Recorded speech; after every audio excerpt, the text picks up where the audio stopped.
Estábamos comentando, Rodrigo y yo en la puerta, lo innecesaria que suelen ser las presentaciones. Pero es una especie de lugar común que ya se ha establecido, y entonces uno que oficia de presentador le explica a un respetable quién es una persona que muchos conocen mejor que uno. Y sobre todo que en muchos casos también se produce ese fenómeno tan pintoresco de decir, bueno, ¿y por qué no se presenta el presentador? Que no sabemos quién es. Bueno, bien. Como ustedes saben, Rodrigo Cortés es gallego de nacimiento y salmantino desde los años.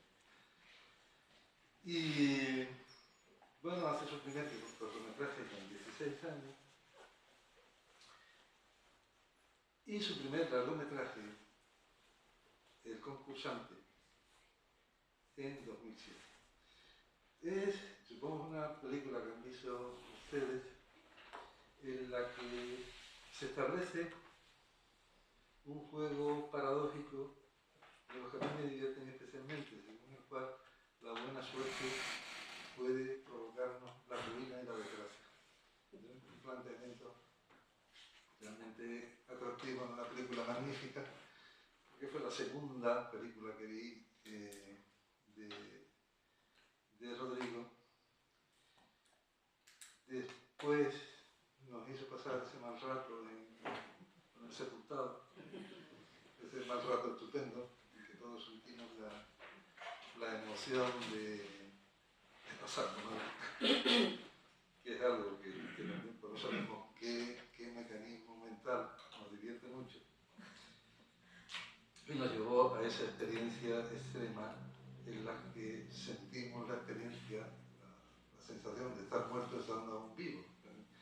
Nos sentimos todos los muertos en vida.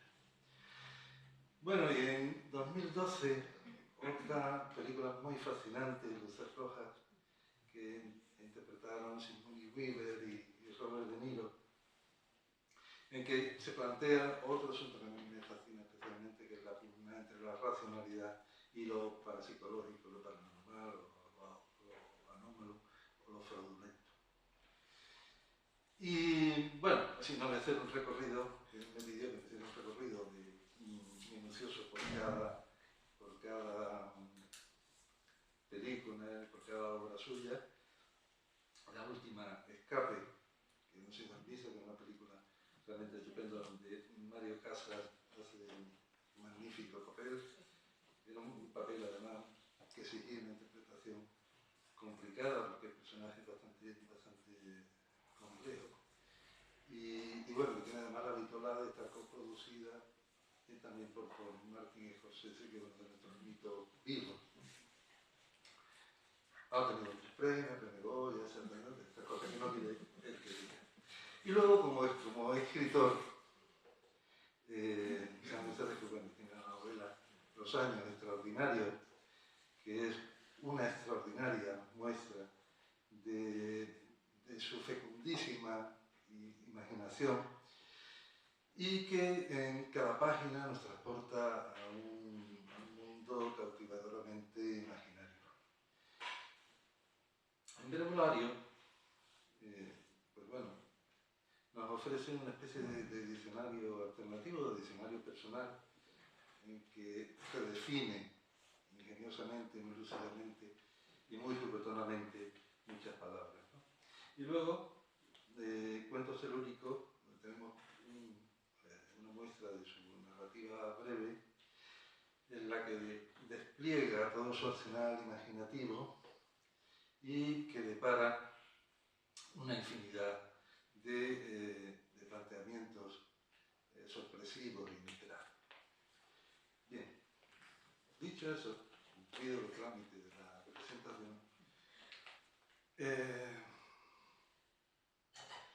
yo te quería plantear, claro, cuando alguien se dedica a dos disciplinas, la gente desconfía mucho, porque no se puede ser bueno en todo. Dirán, algo tiene que ser sobre todo en disciplinas artísticas. Porque claro, si alguien, digamos, toca la guitarra y sabe arreglar las tuberías y hace un poco de fontanero aficionado, la gente dice, es Leonardo da Vinci.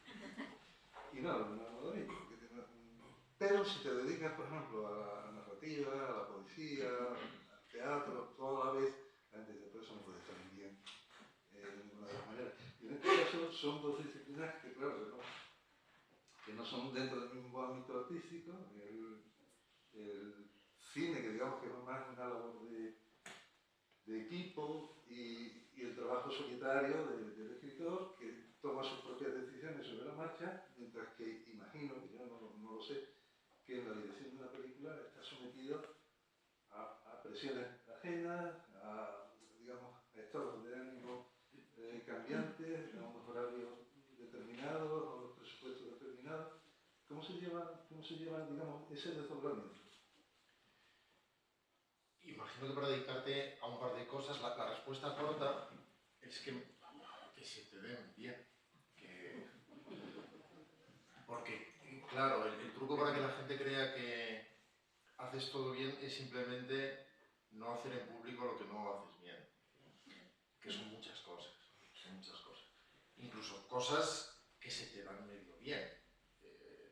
Yo toco el piano, toco la guitarra, pero no se me ocurriría hacer eso en público. No soy suficientemente bueno, hay gente mucho mejor que yo. Tampoco es una decisión, simplemente uno se expresa de determinada manera. Y si atendemos a lo puramente logístico, me iba a poner demasiado cómodo y esto me va a quedar lejos. Lo puede acercar. Bueno, ya, pero se me va a notar demasiado que me pongo cómodo. Uno tiene acceso a una libreta antes que a una cámara. Así que la escritura o la literatura para mí no es una ocurrencia de última hora.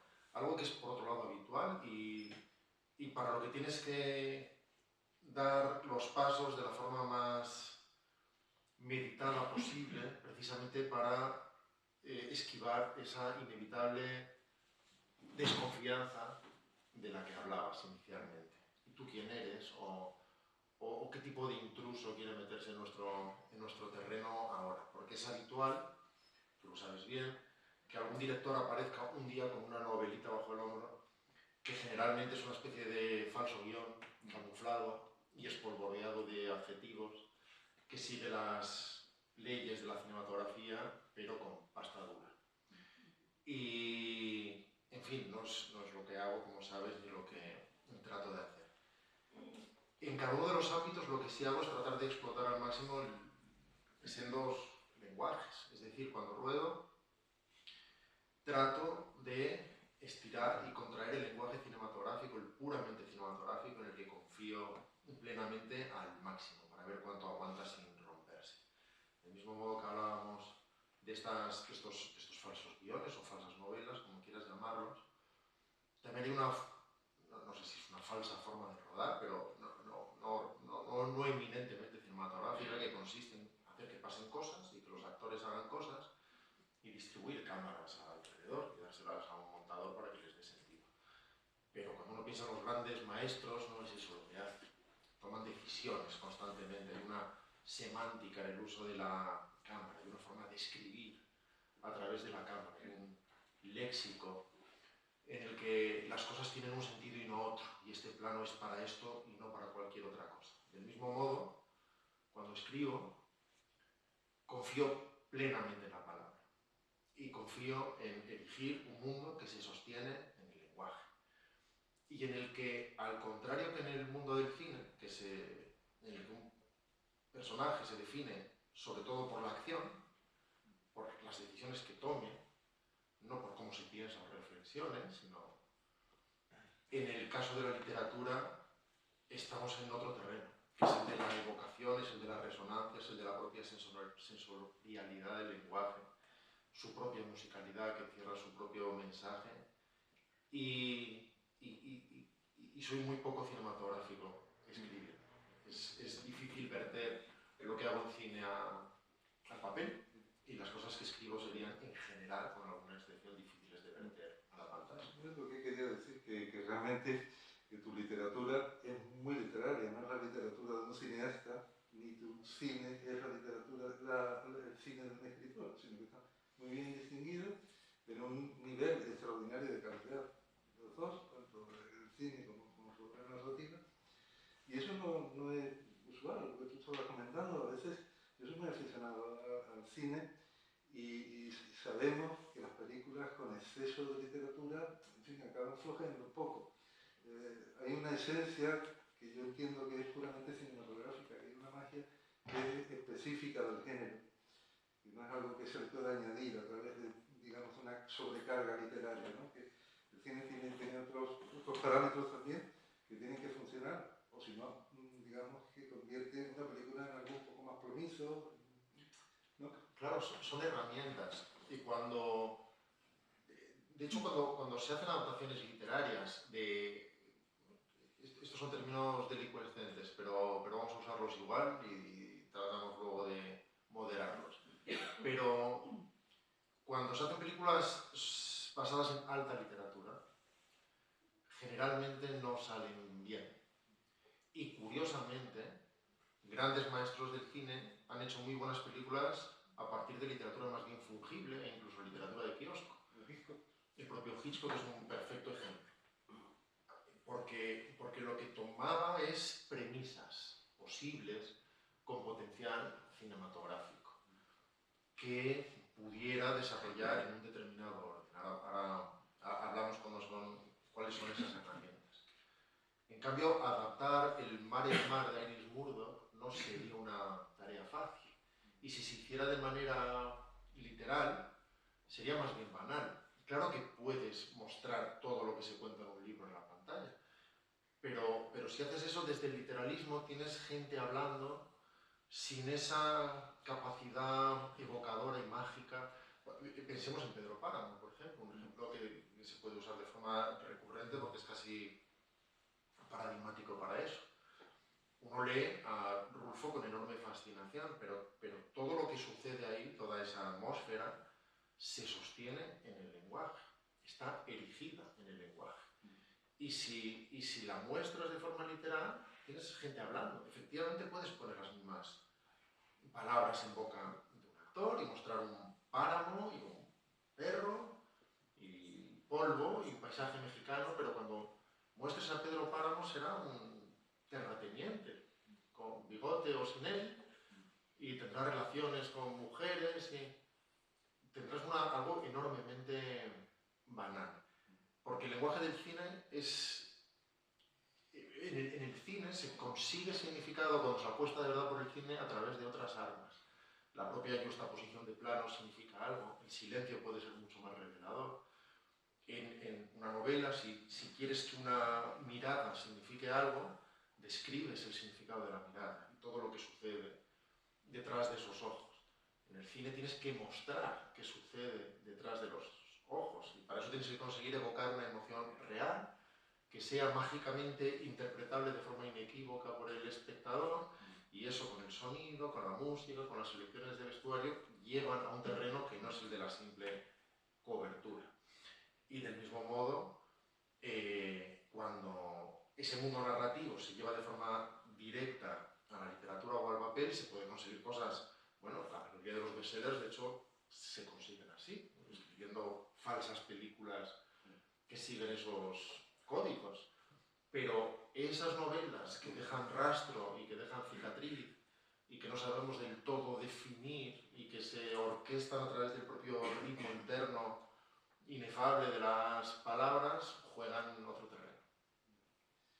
Otra cosa, porque bueno, tu literatura, que se sustenta mucho en la fantasía o en la anomalía de la realidad, ¿no? Que se ve que te interesa más la exploración en lo anómalo que una exploración costumbrista o psicológica de los personajes, digamos, esa fractura que aplicas en tu literatura está también presente en tu cine, pero yo creo que lo que decía antes, que son dos compartimentos en que las cosas fluyen, pero que no se interfieren y no se contaminan. Que no se contamina, digamos, tu poética cinematográfica y tu poética narrativa.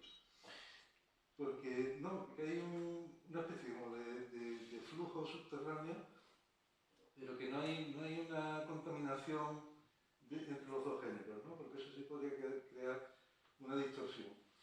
A la vez no es una elección. Yo mismo no sé, seguro que te pasa también, no sé por qué hago lo que hago. Y una de las cosas que aprendes pronto con los grandes maestros, sea en un terreno u otro, yo lo aprendí, por ejemplo, con 12 años con Scorsese, es que el qué es el cómo y el cómo es el qué. Son inextricables. No creo mucho en eso de fondo y forma. El fondo es la forma y la forma compone el fondo. Y cuando escribo, y yo creo que eso te debe de pasar a ti porque recuerdo que años después de Los Años Extraordinarios leí El azar y viceversa y me sorprendieron determinadas corrientes subterráneas paralelas que se producen. No trato de ser fantástico, por ejemplo. Trato de darme libertad plena. Así que si conviene que alguien levite, aunque sea un poquito, aunque sean 3 centímetros, adelante. Probablemente eso signifique algo a su manera, probablemente eso exprese algo, sea la expresión casi plástica a través de las palabras de un sentimiento, de una sensación, probablemente. Pero no lo indago, no estoy interesado en indagarlo. No estoy interesado en arrojar luz racional sobre las decisiones, sino de aceptarlas deportivamente. El término, por ejemplo, surrealismo ha sido seguramente sobreusado. Cada vez que hay algo raro se acude al adjetivo, pero en realidad es un movimiento que encierra una violencia interna en lo creativo muy poderosa, casi destructiva, en un sentido gozoso y en un sentido creador, pero gozoso. Y lo que hacían principalmente es acoger ideas irracionales, en tanto precisamente que no tuvieran un significado alegórico preciso. Cuando se juntaban, no digo que haga eso, lo estoy usando como ejemplo, cuando se juntaban Buñuel y Dalí a tener ideas, pues alguien decía unas hormigas en la mano, perfecto, y otro en un cura diciendo no, eso es una mierda. Pero si alguien pensaba, ¿sabes qué? Esto es el yo y las hormigas son el superior, y dice no, unas hormigas y una mano, eso tiene fuerza. Probablemente también significado, pero no se lo vamos a buscar, porque claro, cuando uno acepta la irracionalidad de determinadas ideas, no viene de Marte. No es que uno entre en trance y despierta a la media hora y se encuentre con 3 páginas escritas. Probablemente eso signifique algo, porque surge del mundo interno de cada cual y probablemente precisamente de lo que ha digerido o de lo que ha entendido profundamente de forma significativa más que de lo que ha intelectualizado. Y eso es habitual. Cuando tú piensas incluso un premio Nobel, cuando da su opinión sobre cualquier cosa, política, es banal. Su opinión es tan prescindible como la mía, como la de un kiosquero. Sin embargo, a su manera, el artista tiende a opinar a través del estilo, de forma invisible, precisamente porque ahí se destila lo que de verdad ha procesado del mundo. Y confío en eso plenamente y me doy esa libertad. Sobre todo porque si aparece una idea arbitraria que no funciona, no va a acabar en ningún sitio. Pero si hay algo que emerge con fuerza y uno siente que funciona, porque hace conexiones seguras con un montón de elementos, tanto narrativos como de significado, lo que haces es no explorarlas. Lo aceptas, confías en tu instinto narrador incluso, y te pones a modelar la arcilla. En tu narrativa sí se aprecia una voluntad muy decidida de estilo. Y yo te diría lo que decía Augusto Monterroso. ¿Saben ustedes? Augusto Monterroso era muy bajito. Y él decía, bueno, los enanos desarrollamos un sexto sentido y en cuanto vemos a otro enano lo reconocemos al instante. Pues a mí en la literatura me pasa un poco igual. Cuando reconoces a alguien que tiene esa voluntad de estilo, es decir, la búsqueda de una expresión que no sea previsible, de una adjetivación tenga un grado de sorpresa sin que resulte inoperante, ineficiente por su propia extravagancia, sino que abra de pronto un adjetivo que te abre una visión, digamos, un tanto extraña y produce ese efecto de extrañeza que yo creo que, bueno, que en eso coincidimos mucho, ¿no? En esa búsqueda del lenguaje que te esté manteniendo alerta, ¿no? Mientras estás leyéndolo.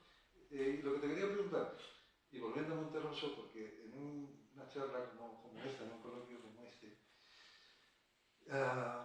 estaban Alfredo Brais Echenique y Augusto Monterroso, y alguien del público les preguntó si corregían mucho.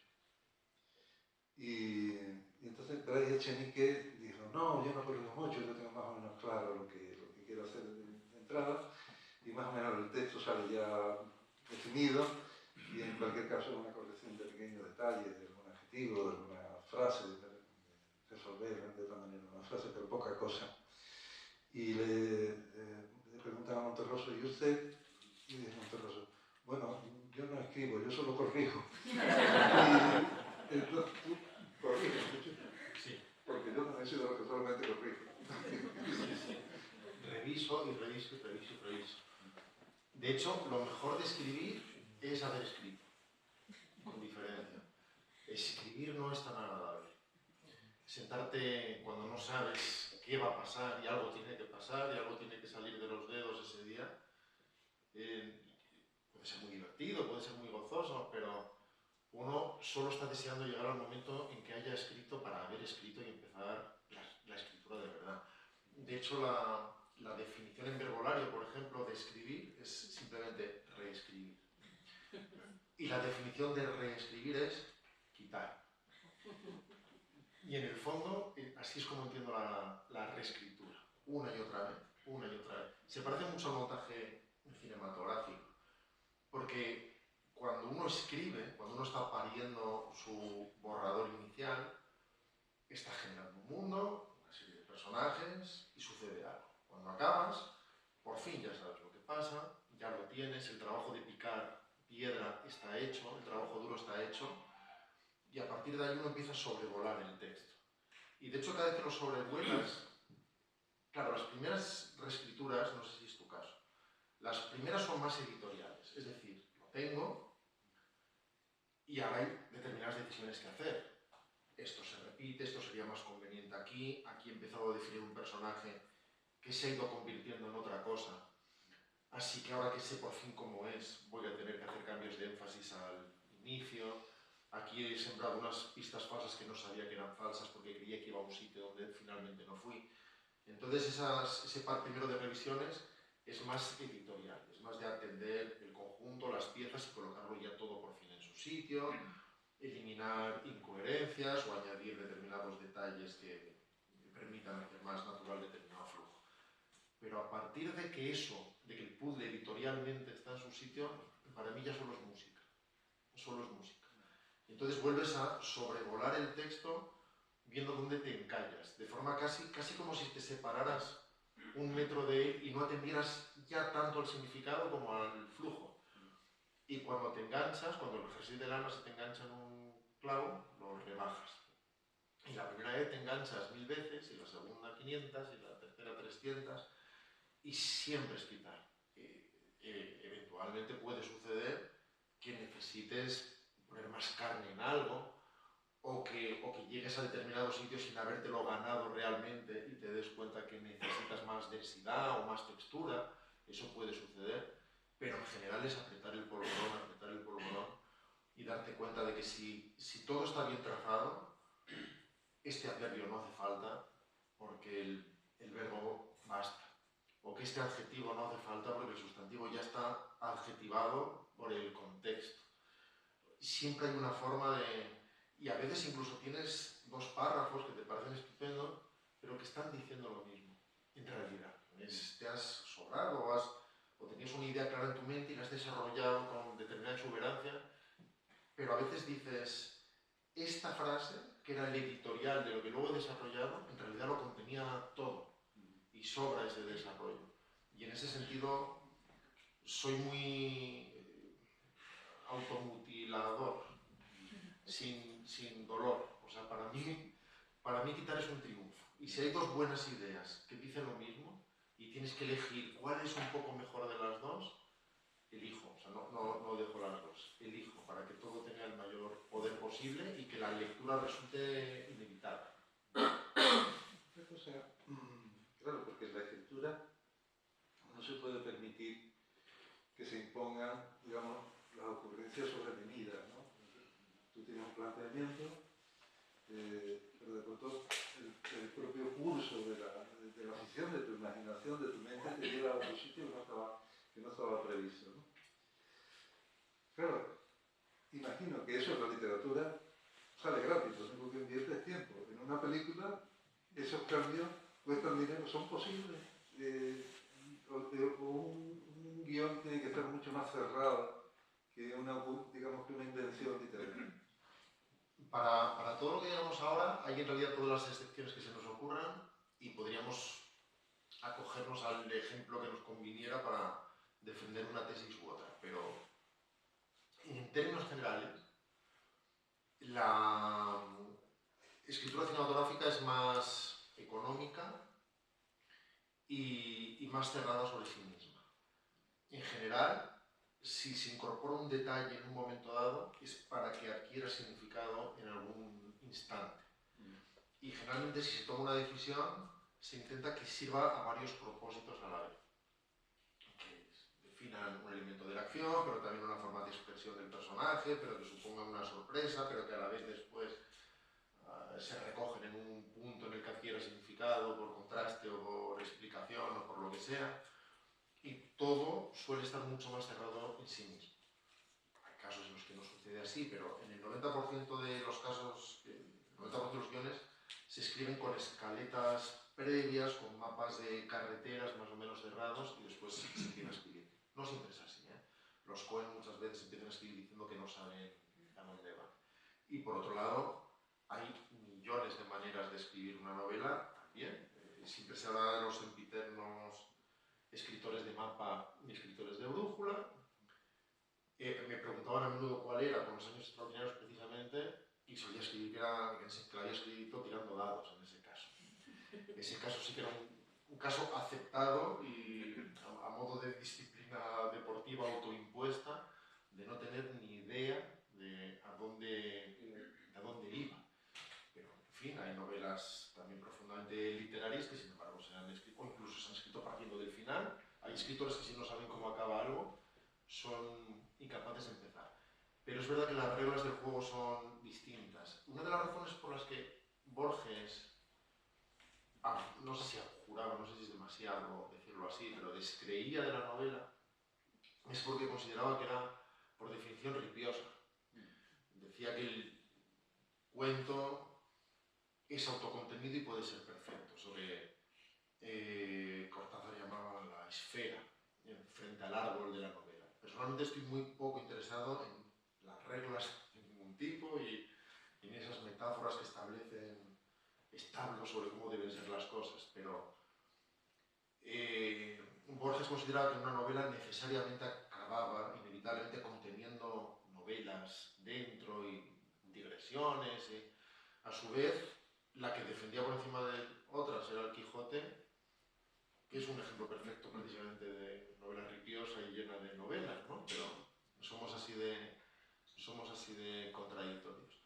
Pero son, por eso, mundos muy, muy diversos, muy diferentes. En una película alguien te va a acompañar durante hora y media, todo va a suceder de una sentada, todo va a suceder del tirón, y no leemos así. Leemos un poco cada noche, disfrutamos de eso. El final, por ejemplo, eso que pasa en las películas, que alguien disfruta durante hora y media pero no le gusta el final y se lo carga todo y borra de su cabeza, eso no nos pasa en la literatura. De hecho, no recordamos cómo acaban la mitad de las novelas que hemos leído, no tenemos ni idea. Porque nos da igual, importa cada noche lo mismo. Yo siempre he defendido eso, digamos, el disfrute de cualquier obra de ficción, sea cinematográfica o literaria, es el disfrute del momento. Tú no estás estudiando algo igual, no estás leyendo una novela igual que estudias un examen en unas oposiciones. Tú estás disfrutando de aquello, dejándote llevar, y luego todo eso hay son los menos. Y ahí, de ahí el placer de la relectura, ¿no? Y cómo leemos también los libros a través de las distintas épocas de nuestra vida y de los distintos momentos emocionales que pasamos a lo largo de la vida, y los libros se van transformando. Al fin y al cabo, entre un espectador, un lector de un libro, se produce, o un espectador de una película, se produce una reacción química que no es igual para dos personas. Una misma película interactúa con una persona de una manera distinta que con otra, porque lo está leyendo desde su pasado, desde sus condiciones estéticas, desde sus intereses psicológicos, lo que sea. Entonces, ese es el poder de transformación que tiene cualquier obra artística, que es mutante. Sí, sí, es verdad. Y por eso una obra es tantas como, un libro es tantos como lectores lo leen, y una película es tantas como espectadores la leen, e incluso como lectores es uno mismo a lo largo del tiempo, que lee novelas distintas en sus relecturas. Y generalmente además lo que recordamos de la literatura que hemos disfrutado, generalmente ni siquiera son momentos de acción, no es cuando un personaje mata a otro personaje, sino pequeñas revelaciones que se ha producido en algún momento. A veces son pequeñas reflexiones, una réplica, una acotación lateral y aparentemente insustancial, pero que nos permite descubrir algo o nos hace sentir que alguien ha definido de forma muy clara algo que teníamos de forma brumosa flotando en alguna parte. Y eso es lo que por alguna razón te deja cicatriz y te llevas para siempre. Fíjate, yo estoy releyendo ahora a Proust, que leí por primera vez en el año 82, lo sé porque entonces firmaba los libros y ponía la fecha de adquisición. En el año 82 yo tenía 22 años. Lo leí entonces, lo estoy releyendo ahora, y es una novela completamente distinta a lo que yo leí. Los personajes, la percepción que tengo de los personajes es completamente distinta. No es una cuestión mnemotécnica, sino de percepción. Yo interpreté la novela de una manera completamente distinta a como lo estoy leyendo ahora. Bueno, probablemente ni tenías herramientas. Claro. Que también es bonito. O sea, yo voy a trabajar en ello, voy a hablar desde Proust, pero cuando leí El pequeño Nicolás, me encantaba El pequeño Nicolás de Rossellini, no sé si leías El pequeño Nicolás. Cuando era niño me entusiasmaba y yo no percibía esa ironía sobre el mundo adulto y esa reflexión sobre la familia media que aspira a la semiburguesía con... Yo veía al niño Nicolás y a Ñane, que era el favorito de la maestra, y Alcestes, que era ese gordo que comía sin parar. Y cuando la lees después, con 30, con 40, es un mundo completamente diferente y a la vez es el mismo mundo y por alguna razón extraña conserva su magia y su inocencia no desaparece, sino que se llena de matices y de capas y de sofisticación, y eso también es bonito porque, bueno, te sucedería cuando empezaste a escribir a la edad que fuera y tú leías entrevistas sobre otros autores y te hablaban de su mundo interno y en realidad no tenías ni idea de qué hablaban ni sabías cómo forzarlo. Y lo que hacía falta para llegar ahí es vida de por medio. Y 20 años después lo que ha pasado la vida por encima de ti y te da armas. Curiosamente a veces se produce también, creo yo, una especie de proceso involutivo hacia la inocencia como espectador de las cosas. Es decir, cuando uno es adolescente, con toda la petulancia de la adolescencia, por ejemplo, intenta teorizar mucho, racionalizar mucho todo lo que lee, todo lo que ve, todo lo que... Y luego hay una especie de despojamiento, de marcha atrás, decir, espérate, lo que quiero es recuperar la inocencia de quien contempla algo. Eso sucede poco, ojo, y sobre todo para el espectador, por alguna razón. El espectador es más cínico que el lector. Y sí, se va haciendo cada vez más cínico y cada vez más amargo. Y va siendo complicado encontrar un crítico al que le guste ir al cine. Y lo vas refunfuñando, ¿verdad? Claro, yo trato de recordar, precisamente, porque es una tentación, ¿no? El cinismo es una tentación, ¿eh? Trato de recordar mucho cuando tenía 7 años y todas las películas, todas me parecían buenas, porque me dejaban ir al cine. Las había buenas y buenísimas, pero no salías de allí diciendo, le sobran 20 minutos. ¿Cómo te quedas eso? Tú salías de karate quitando la patada de la garza y ya está. Y trato de recordar eso. no para hacerme acomodaticio, pero no pierdas eso, porque además hay un proceso, que no sé si estarás de acuerdo, que es por otro inevitable, es inevitable, o sea, forma parte de la naturaleza de las cosas, no es ni bueno ni malo, que es que hay dos extremos que están muy bien, que son no tener ni idea de algo o saber muchísimo. Saber muchísimo es un camino de desarrollo de criterio muy largo. Y todo lo que sea saber un poco te convierte en subnormal profundo. Y además, desagradable, porque crees que sabes mucho y lo juzgas todo, lo cuestionas, dices cómo debería hacerse. Lo que pasa, y esa es la paradoja y es la maldición, que para llegar de aquí a aquí hay que cruzar todo este desierto. Entonces tienes que ser gilipollas mucho tiempo hasta que desarrollas criterio y te empiezas a hacer más y más prudente. Y cada vez hablas con más cuidado de las cosas. Yo no sé, bueno, tú eres más joven y no te pasa nada todavía, pero yo antes tenía el pudor cuando tiene uno que teorizar sobre sus propios libros, y tú tenías un discurso que elaboraba sabiendo que era medio mentira o medio verdad. Entonces, bueno, algo tengo que decir. Bueno, te preguntan sobre tus libros, cómo te planteas tu proceso creativo y todo eso. Si dices que no lo sé, dice, esta le escribe los libros y no lo escribe él. Entonces te tienes que inventar una especie de discurso más o menos convincente, ¿no? Y después te dices, yo no sé lo que tú decías antes. Yo no sé por qué hago eso, ni por qué lo hago de esta manera, por qué no lo hago de otra. Y por qué, en el fondo, por qué me dedico a eso, cuál es la necesidad, o el germen de la necesidad que me lleva a hacer esto, pues no lo sé. Además da pena estabularlo, porque, por ejemplo, David Lynch, dijo una vez que fue un psicólogo, un analista, empezó a hacer terapia, se lo recomendaron y dejó de hacerlo, porque sintió que estaba bien, que era útil, no sintió que fuera ningún tipo de farsa, pero que eso le podría hacer acceder a la fuente de su creatividad. Y en ese instante le daba pánico que se le secara. Era como, no quiero saber de dónde vienen las cosas.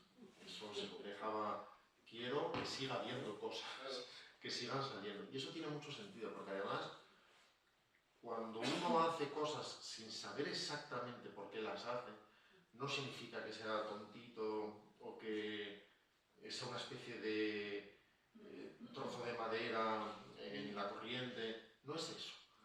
Y cuando uno reduce eso a respuesta, porque decide imponerle un orden racionalizador y consigue una explicación razonable y que tiene sentido, en el fondo lo ha matado todo.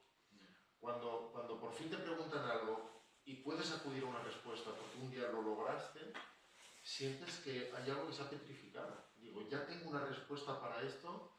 Y esto era mucho más grande, este concepto, y mucho más inabarcable cuando no lo había convertido en frase. Pero es que tú, por ejemplo, preguntas de David Lynch, ya no por Twin Peaks, sino por el corto que hizo no hace mucho, del mono cáncer que está enamorado de una gallina, bueno, que es una maravilla, que dura creo que 10 minutos y es fabuloso. Una obra maestra que desde el punto de partida más absurdo no puede ser, un bonito que se ha enamorado de una gallina. Claro, y el mono es el yo y la gallina es el super yo. Claro, Y el mono es un mono y la gallina es una gallina. Y entonces, nosotros vimos una película normalita de la última sesión de Sigmund Freud, no sé si es así. No. Bueno, Anthony Hopkins y el otro actor británico, no me acuerdo cómo se llama.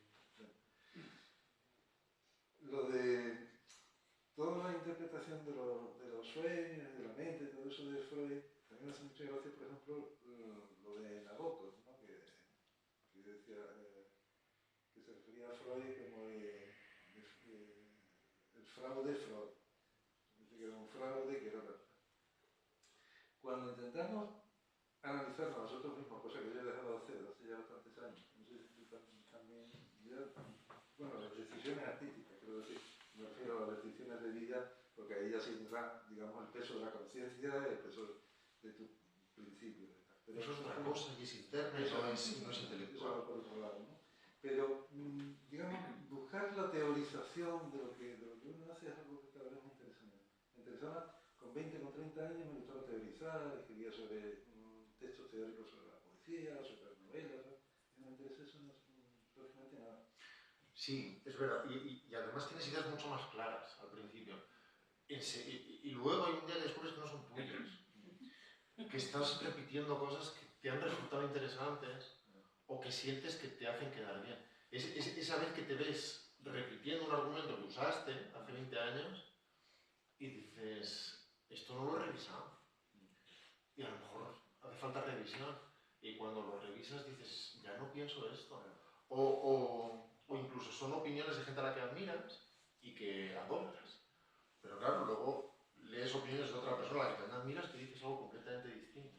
Y entonces poco a poco, a cada uno le pasará una cosa, claro, no estamos siendo dogmáticos, que cada uno tiene su propia experiencia. Pero en lo personal empiezo a abandonar eso. O sea, ya ni siquiera quiero, vale, pues ahora voy a conseguir yo mi propio decálogo, en lugar de heredarlo de otros. Y más bien es como no quiero decálogos. O sea, no sé lo que pienso de nada y estoy perfectamente dispuesto a cambiarlo para la siguiente obra si me parece que resulta útil despojarme de ella. Ese camino inverso, ¿no? Que uno procura hacer también, ¿no? Quitarse esos resabios, porque al final acaba aquí el gema, acabas argumentando resabios y sobre todo también la mente tiene cierta propensión a quedarse tranquila en los lugares comunes, ¿no? De los tópicos. Entonces pues, llega un momento en que te dices, pero hay que estar un poco alerta. Yo prefiero seguir escribiendo, no desde un convencimiento teórico, sino desde un planteamiento puramente intuitivo. Se supone que uno ha adquirido una serie de habilidades, y dice, bueno, pues me fío a esas habilidades. Baudelaire decía que un artista no tenía ninguna norma, ni puede someterse a ninguna norma, porque no hay ninguna norma que establezca que un texto salga bien o que una película salga bien si se somete a estos parámetros. ¿No? Eso no sirve, porque para un adjetivo que se puede cargar un poema, en otro poema puede ser un adjetivo maravilloso que levante el poema. Todo depende de ese contexto.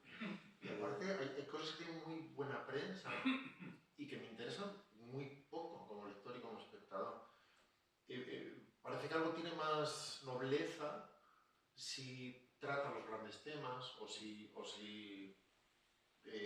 encierra una lección o habla de algún suceso trascendente y personal en que la hermana de uno o su abuela pasó según qué circunstancia terrible que nos devuelve una imagen de lo que somos. Personalmente me interesa muy poco, me creo muy poco eso. Cada vez que algo habla de esas teóricas verdades fundamentales con voluntad de hacerlo, casi siempre es un panfleto, casi siempre. Y casi siempre pierde vigencia en 2 años, en 3 años, porque esa verdad definitiva era perfectamente fungible y acaba inmediatamente desactualizada. No es que no crea en alegoría, no practico la alegoría, no lo digo, en lo personal. No es que no crea en la alegoría, porque todo tiene una capacidad metafórica, cualquier cosa que uno hace tiene un alcance metafórico. Pero cuando se impone la metáfora desde el principio, hay algo que es adocenado y que es acartonado y que no funciona. Y personalmente, como espectador y como lector, detesto que me sermoneen. No aguanto que me sermoneen, que me den la turra o que se me suba un taburete o que me digan cuál es el lado soleado de la vida.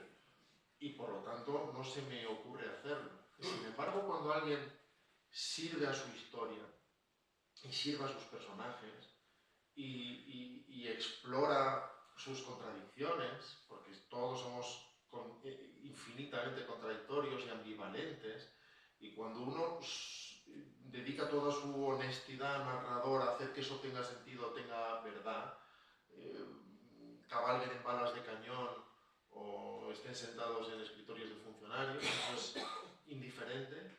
Entonces es cuando mágicamente eso adquiere una relevancia que claro que es alegórica y claro que es metafórica y claro que habla de nosotros y claro que habla del ser humano, pero curiosamente cuando eso sucede, 40 años después sigue siendo relevante. Y 100 años después sigue siendo relevante. Y cuando lees la Odisea significa diferentes cosas a lo largo de los siglos, pero siempre habla de nosotros. Y sobre todo que también se juega mucho con el mito de la identidad,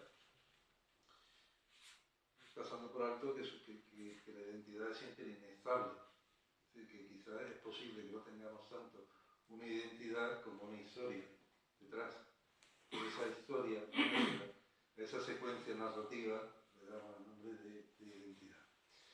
Y no solo eso, sino que también está mediatizado por nuestra percepción de nuestro propio pasado y por la percepción de nosotros mismos que tenemos, que generalmente no se suele corresponder exactamente con la realidad, porque una cosa es lo que somos en realidad, lo que pensamos que somos, cómo nos ven los otros, cómo pensamos que nos ven los demás, y tú dices, bueno, esto es todo un proceso, digamos, de desconocimiento o de extrañamiento.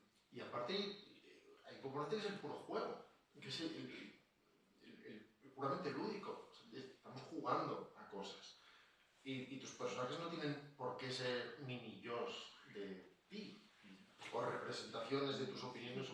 A lo mejor tú te diviertes encarnando un personaje que es completamente ajeno a ti, o que sostiene cosas que tú no sostienes en absoluto. Y tienes que tratar de desarrollarlas de forma interesante. ¿Y por qué haces eso? Pues a veces simplemente porque eso te permite hacer algo. Te permite... en ese sentido, por ejemplo, la libertad plena no ayuda mucho a la creatividad en general. Si te dicen algo que te dé la gana, en general, pues te quedas parado. Y si te dicen, digo una frase pero no puedes usarla, empiezas a pensar en el acto, en el mismo instante. Así que a veces te pones problemas, o al menos yo lo hago, solo para ver si sales con vida de ellos. Y entonces pasan cosas y se unen polos y hay pequeñas explosiones y ya tienes algo que hacer. En el fondo, no sé si te sucede, pero a mí pasa hasta cuando escribo artículos, a veces escribo una frase sin pensar en ella y ya tengo una frase. Y entonces digo, bueno, pues otra. Y a la tercera dices, creo que ya sé lo que estaba haciendo o lo que podría hacer. Porque de alguna manera hay que arrancar. En el fondo es algo de eso, ¿no? Es como si un compositor dice, voy a hacer algo dedicado a la lluvia, y dice lluvia. Bueno, menor porque mejor que mayor, porque la lluvia es triste, lluvia. Pues son 2 sílabas, pues 2 notas. Eso es para entenderlo de verdad, eso se codifica y se recibe. En realidad no, es una patada al balón para empezar. Y el golpe en el diapasón. Claro. Y a partir de ahí empiezan a pasar cosas. Se tira del hilo, se empieza a desmadejar el ovillo y al final pues, tienes 300 páginas. Bueno, pues, sí. ¿Te parece? Abrimos si alguien quiere comentar alguna cosa con Rodrigo. ¿Alguna reclamación? Yo tenía una duda. ¿Cómo de largas tienen que ser las descripciones en un guión? Para que no sean muy pesadas, pero que se visualicen. No tengo ni idea, pero lo menos posible. Lo menos posible. Es decir, no te regales. Si algo requiere mucho detalle por alguna razón, porque realmente es fundamental y si no, no progresas, pero si no, no trates de que todo el mundo vea de forma plenamente prolija lo que después verá en la película, porque un guión, para empezar, no es una obra literaria. No está hecho para ser leído. Y para seguir, un guión ni siquiera es un material de trabajo, como se dice a menudo, para los miembros de la película. Eso es mucho después. De momento es una herramienta de venta que trata de ser financiada y que va a leer un financiero, un actor, que es el que puede levantar la película. Entonces no se lo hagas más complicado de la cuenta. Tienes que tratar de hacerlo de un modo que la otra persona, dentro de lo posible, visualice ese ritmo interno y tenga los suficientes datos como para poder navegarlo y comprenderlo y sentirlo. Ese es un mal también del escritor a veces en literatura. Notas que tiene un sentimiento complejo en sí y lo define de tal modo que trata de asegurarse absolutamente de que reúne cada uno de los matices de lo que siente. Y eso casi siempre es un error, casi siempre lleva a repeticiones internas y a veces es como la poesía en el fondo. A veces cuando uno tiene ese sentimiento complejo, pero es capaz de codificarlo y reducirlo a 10 palabras que lo contienen, que en el fondo es lo que hace la poesía, eso lo que consigue es que cuando la otra persona ingiere la píldora, se vuelva a descomponer en el paladar y recupere todos los matices y todos los aromas codificados.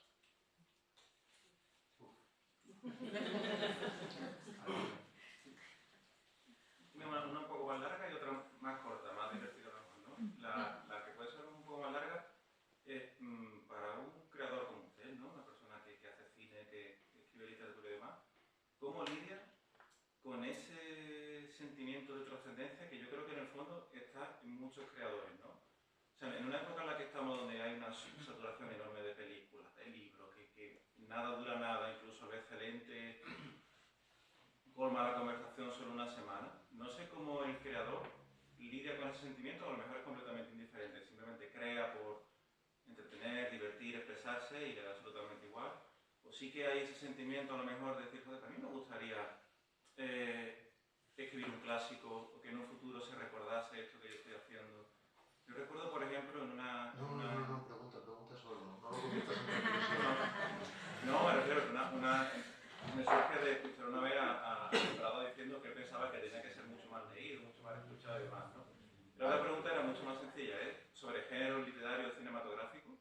¿Alguno con el que piensa atreverse a lo mejor, o que le seduce o que le interesa? Y alguno que jamás, bien porque no le interesa, porque no se considera dotado a lo mejor o por lo que sea. Vale, la trascendencia.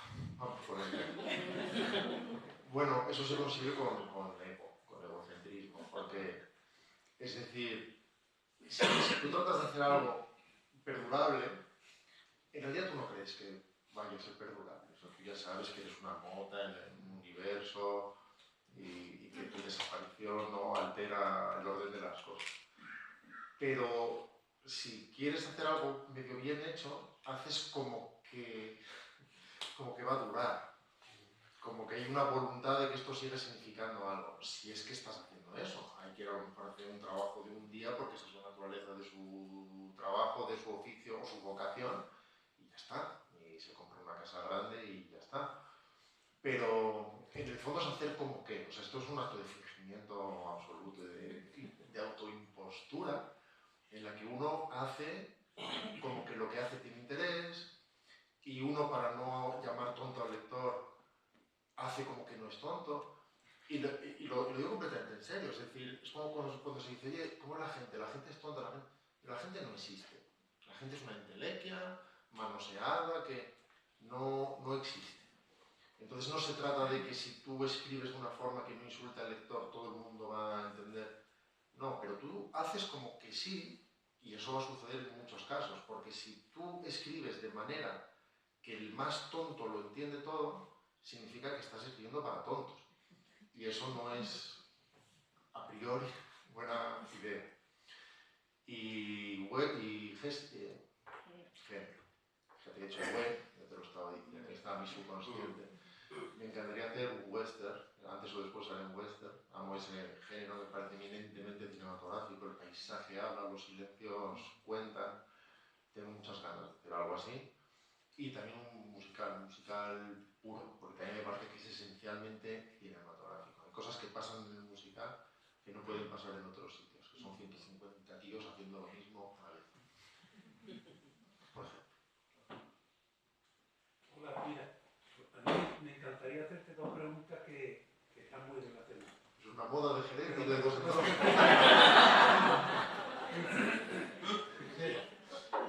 ¿Tú has escrito los textos que has querido escribir? Sí. Sí.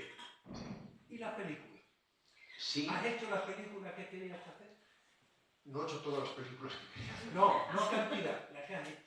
Sí, pero es mucho más caro. Es mucho más, ya no solo en términos presupuestarios, es mucho más caro. ¿No? Hay unos condicionantes que no tiene la literatura. Muchos más, porque escribir una buena novela es tan difícil. Hacer algo bien es difícil, o por lo menos improbable. Pero si tú escribes con estos deditos que Dios te dio en un teclado la frase un tiesto de geranios y escribes la frase un ejército de orcos, en literatura cuesta lo mismo. En cine, no. Tiene consecuencias radicalmente diferentes. Y eso significa muchísima más presión, muchísima gente opinando, muchísima... Entonces es mucho más caro, hay muchísimo más desgaste personal. Y escribir, bueno, claro, habrá quien escriba lo que quiere y no logra publicar, y lleva 30 años queriendo publicar, tampoco se trata de... Luego en el mundo real pasan cosas y seguro que hay gente que también recibe presión en el mundo de la literatura y amables sugerencias de sus editores para cambiar los finales o estructuras o los géneros de aquello que hace o escribir por encargo.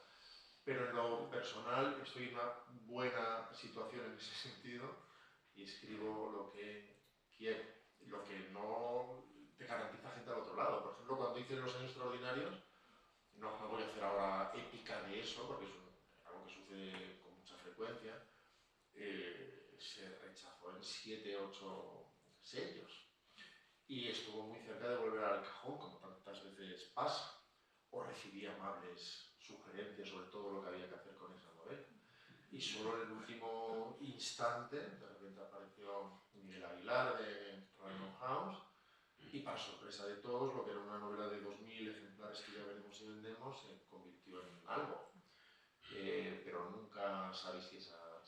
Pero sí, escribo. La verdad es que trabajo con plena libertad. Lo que pasa es que eso no significa que haces lo que te dé la gana.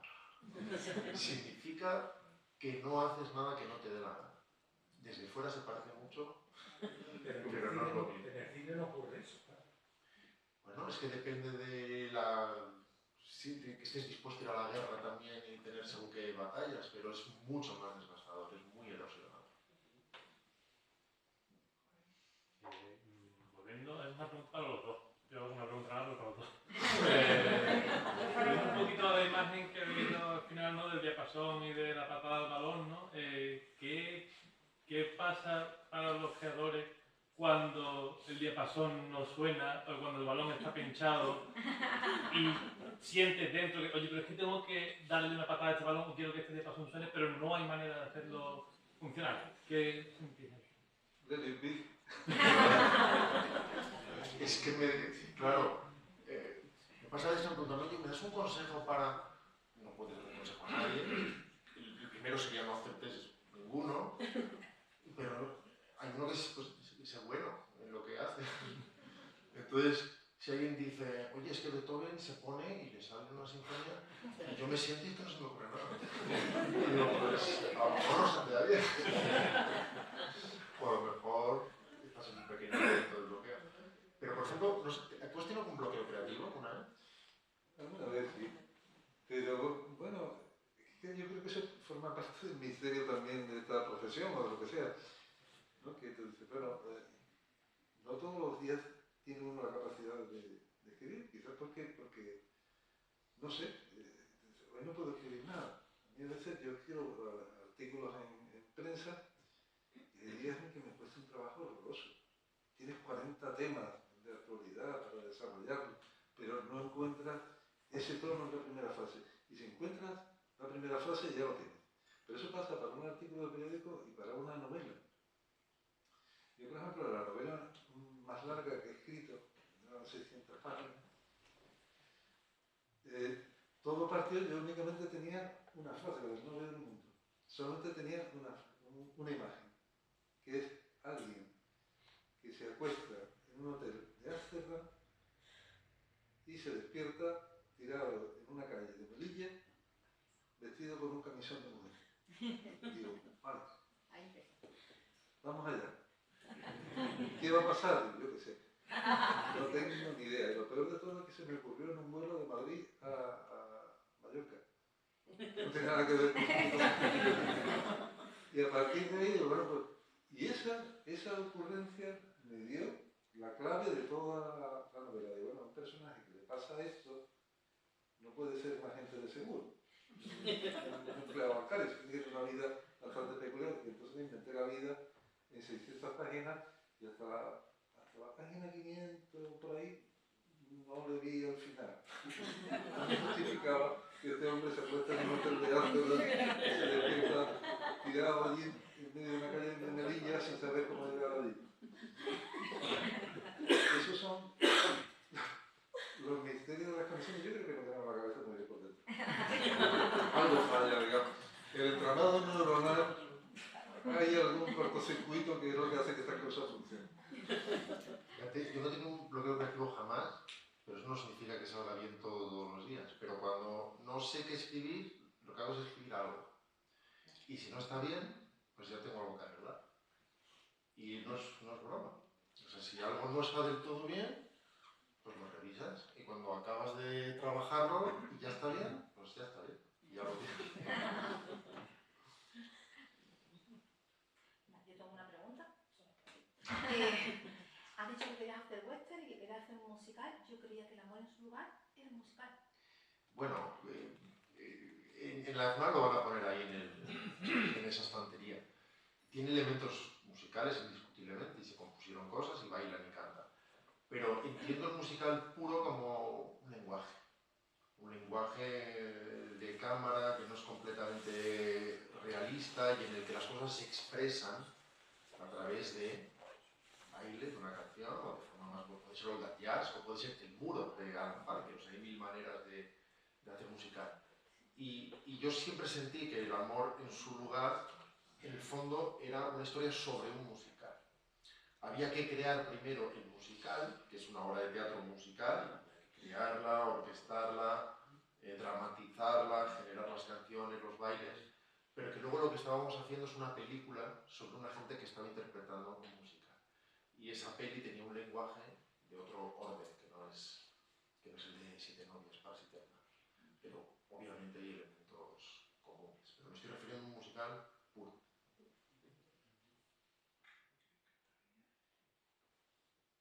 Ha comentado que tendría ganas de hacer un western si tuviera la posibilidad de... ¿Ha triunfado esa respuesta?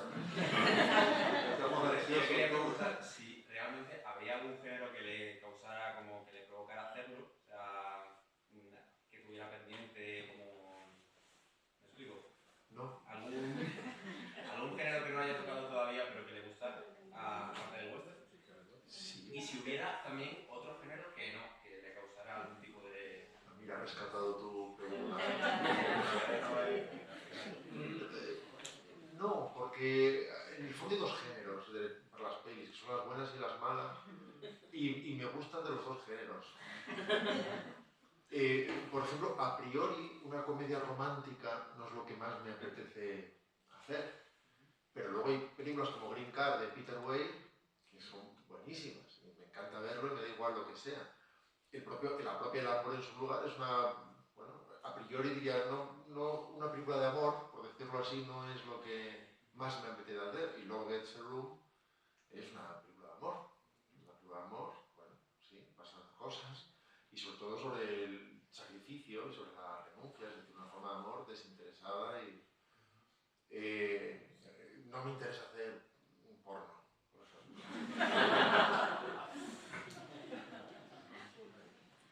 En público.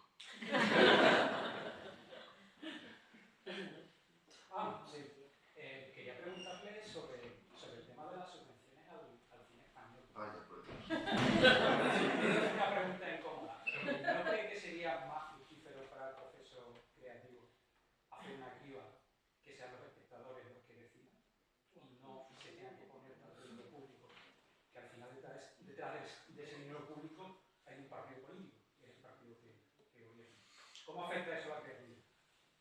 Bueno, la creatividad no se puede afectar, honestamente. A veces no recibir una subvención activa la creatividad. No funciona exactamente como crees y no voy a entrar tampoco en defensas de nada, porque no creo en el llanto, por ejemplo. O sea, si alguien quiere enamorar a alguien, en general no lo hace llorándole. Pues si tú quieres acceder al público, generalmente no es llorando tampoco, no es quejándote de nada. Y no creo que tengamos nadie derecho automático por nacimiento a recibir ayudas públicas porque nuestra labor es más noble que la de otros. Pero no sé exactamente la razón tampoco por la que existen esos universos. Generalmente es porque eso genera intangibles en favor de una cinematografía, no nos damos cuenta, pero lo que nosotros pensamos de Estados Unidos tiene mucho que ver con lo que vemos, o lo que hacen los franceses consigo mismo, es generar algo que no es siempre medible en términos monetarios, pero que genera algo que es muy superior a lo que hacen otras cinematografías que no se autodefienden de esa manera.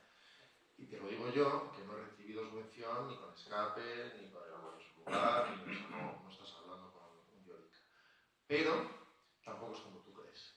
Y lo digo yo, que no he conseguido subvención, no se dan de forma potestativa. Esa es la verdad. Se dan siguiendo, ni siquiera es un comité que vote con subjetividad, sino que se consigue una serie de puntos en virtud de unas variables que son las mismas para todos, perfectamente discutibles por mí mismo, pero que son así. Entonces, tener una distribuidora, tantos puntos; tener una televisión de antemano, tantos puntos; que sea directora en lugar de director, tantos puntos; que sea ópera prima en lugar de tal, tantos puntos. Y las películas que tienen más puntos de esos ya pueden ir sobre Hitler y ser a favor, que funciona así. Bueno, nadie hace una película de Hitler a favor, también te lo diré, pero funciona así. Y, en fin, yo he quedado por debajo del corte todas las veces, pero mentiría si dijera que es porque alguien me tiene animadversión, o porque las cosas que yo trato son incómodas para el sistema y se autoprotegen. ¿No? Es otra cosa más banal y probablemente más mediocre, pero que es la que te estoy definiendo. Bueno, sí, creo que tenemos una última pregunta. O bien pedimos una pizza, no queremos ir, estamos muy al uso. Pero una última pregunta, sí. Y perdón. No he oído, perdona. ¿Qué opinas sobre el cine argentino, la situación que está pasando ahora mismo toda la arte en Argentina, pero sobre todo el cine? ¿Qué opinabas? No tengo ni idea, honestamente. Pero no lo sé, o sea, tendría que tener una opinión muy responsable, muy estudiada y muy analizada sobre la situación del cine argentino, que no tengo, que no he explorado y que no he analizado para poder decir que nada. Puedo hablar de películas argentinas que me gustan, pero ese análisis no lo he hecho. Yo no le he dedicado ese tiempo ni tengo una opinión responsable de tal. Bien, ya por cuestión de horario, Rodrigo va a firmar ahora ejemplares de su libro y ¿Aquí misma? bueno, aquí, si quieren venir aquí, quizás es más cómodo que quieren que lo firme. Las navidades ya están ahí. Todos tus primos, amigos. El libro se puede comprar otro día, pero firmado. De nada, pues muchísimas gracias.